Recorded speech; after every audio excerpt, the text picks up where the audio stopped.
Hey guys, Rob, Sigma 3. What we're doing right now is making an exterior door for our debris hut, and this is the mummy sleeping bag version. And the first step that you need to do is just find a couple of vines or any kind of flexible wood, maybe some willow or something like that, whatever you got in the area that works really well for bending and shaping.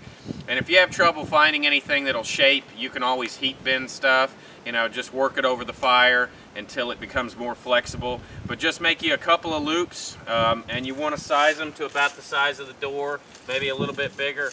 And what we're going to do is sandwich these two together. But first, we've got to take sticks and make just a grid that works back and forth across all this, and just snap the excess lengths off and just keep working sticks into this.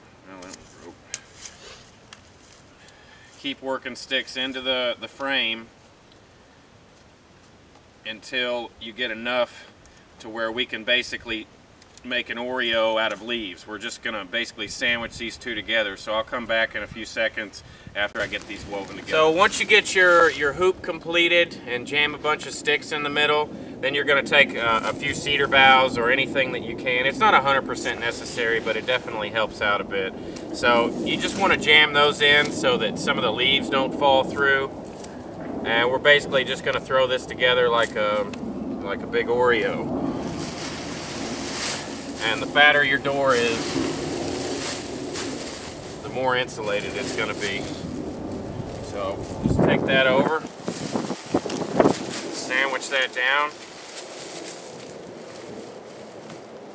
and then take you some cord. You don't have to have cord, you can use roots, you can use more vines and weave it back and forth. And then I'm just going to tie this together and cinch it down, and I'll come back and show you the finished product. Alright guys, so here's the finished product. It's basically an insulated door, couple hoops, a little bit of cordage, not necessary. You can build this completely primitively. And what you're going to do, you want a whole bunch of leaves up here in the front side of your shelter, and I even like to stack more on the outside so that I can really draw it in with me. And then once you get in here, you know, you're going to carry the door in behind you and really just kind of jam this up in here the best that you can behind you. And then you want to cover in these cracks the best you can.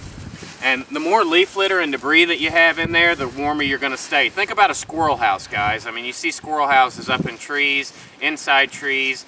They use tons and tons of leaf litter to keep them warm. That keeps basically anything that can create dead airspace creates insulation. So anything that you can use in the woods to do that, to improve the overall temperature of your shelter, is something that you're going to want to take the time to do. Now keep in mind, this isn't a quick throw together shelter. You know, I do this stuff all the time, and it takes me 3 to 4 hours to build one of these if the materials are around. So this isn't always my go-to shelter in a, you know, quick, like I got to get something together right now or I'm going to freeze to death. I'll typically go with a lean-to or something a little bit simpler. That's why we talk about transition shelters. You start with a lean-to and then turn your lean-to into a debris hut. And then if you're really staying at a long time, I can actually build a wiki up right off the front end of my, off of my doorway here. And I can have, like, I call this the foyer. You know, that's the bedroom. And then you basically build your kitchen and living room with a wiki up off the front, and we've got videos for that if you want to see it. So, you know, I've known people to sleep down in shelters like this in negative 20-degree weather, so it will keep you warm. It's not the most comfortable shelter in the world, but you do need to keep in mind that if bugs are an issue, that you need to smudge it. So, you know, stay tuned. We're going to show you some other variations of this shelter as well as some other stuff throughout the intensive instructor course. So, share, like, and subscribe. Throw your commentary out to the survival forum on our website, and we appreciate your views. Thanks. Sigma 3 out.